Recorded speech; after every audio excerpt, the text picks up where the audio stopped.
That's it. Any further questions? We certainly have them, but before we get to those, I'd just like to thank you, Mike, for this excellent presentation. I know you haven't been following along in the chat window, but there have been a number of replies and thank yous for what a great presentation and implementation, and all the good work you've done is really appreciated. So I'd like to thank you, too, for taking the time to share this with us. You're welcome. It was fun to do.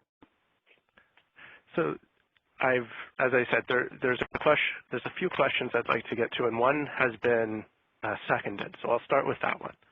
So if a change is made to a requirement, how are the change orders that contain links to that requirement notified of the recently modified requirement? Is that something that you've addressed at this point?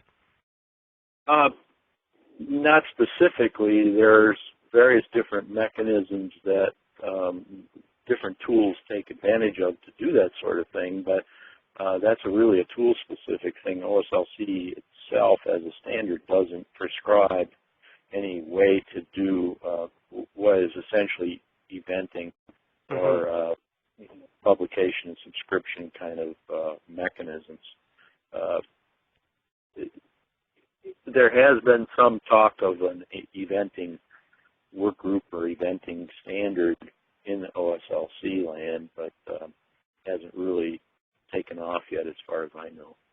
Right. Well, that would be an opportunity if there are some people on the call today who see a real need for that to get involved in the community and push that work forward. Right. If it's really interesting to them.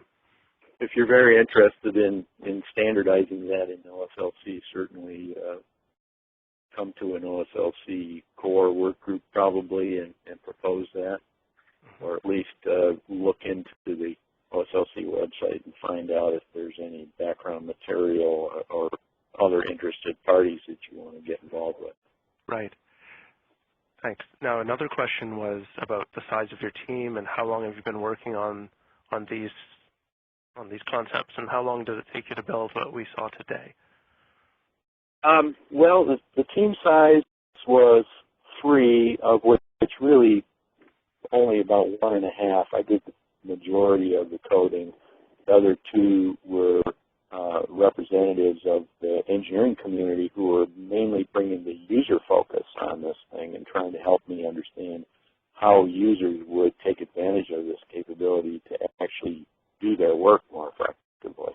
They were embedded software engineers who actually write the embedded software in the vehicle for us, and they provided their valuable insights into how this would make their job easier and make their lives more straightforward.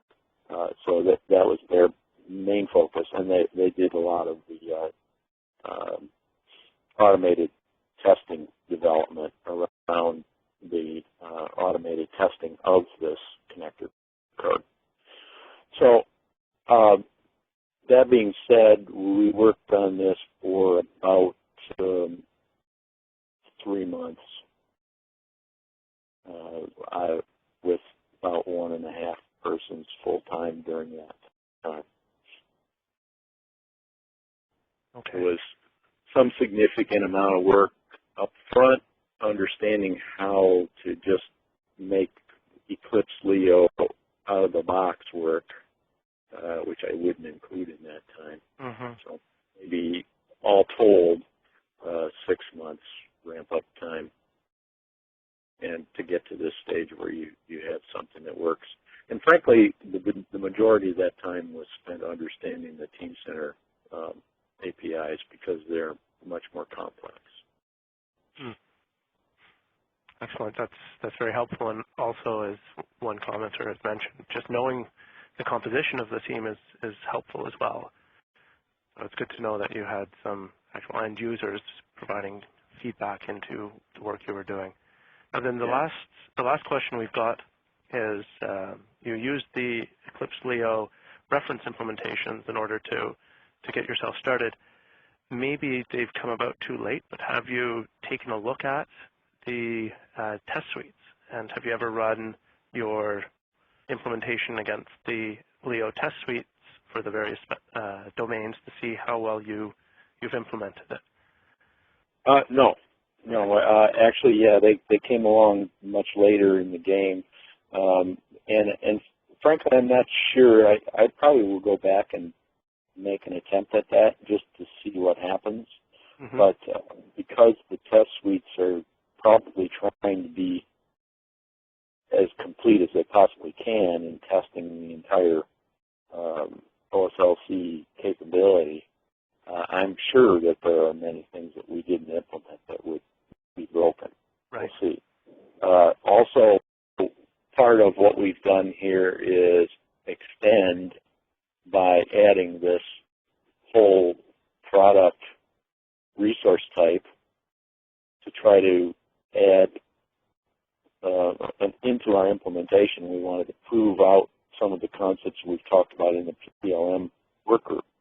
So those things are clearly not going to be OSLC compliant because they're outside the scope of the current standard. They're proposals. Mm-hmm. So, I mean, there's a lot of things that we know would work, but it would be probably a good exercise now to go back and at least try to run those test suites against it and see what happens. I'll take that on as a follow-up.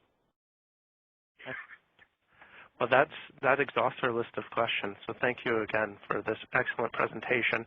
Thanks to everyone who stayed 11 extra minutes to see this through to the end.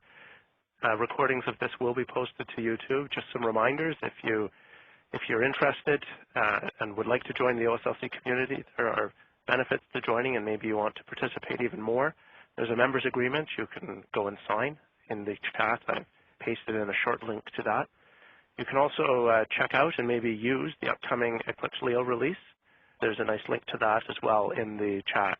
And finally, if you've enjoyed this webcast, I'm sure you're going to enjoy future webcasts that we will be giving to the OSLC community. And if you want to be notified of that, there is a third link that you can just put your email address in, and you'll get a nice email telling you, hey, there's a new webcast coming up. So look for another webcast, maybe more than one in October. There's a lot of exciting stuff happening, especially with the Eclipse Leo 1.0 release, which is fabulous if you're implementing OSLC for J libraries. Can save you a lot of time. The reference implementations can be a great starting point, just as Mike showed us today. And of course, the test suites will save you from finding bugs later on, because it's basically a whole bunch of test suites that you can run, test cases that you can run in your development environment as soon as you get started. So I look forward to seeing many of you in the OSLC community. Hopefully you will join and participate. Hopefully you will come and attend future webcasts. Thanks again for joining. Have a great day.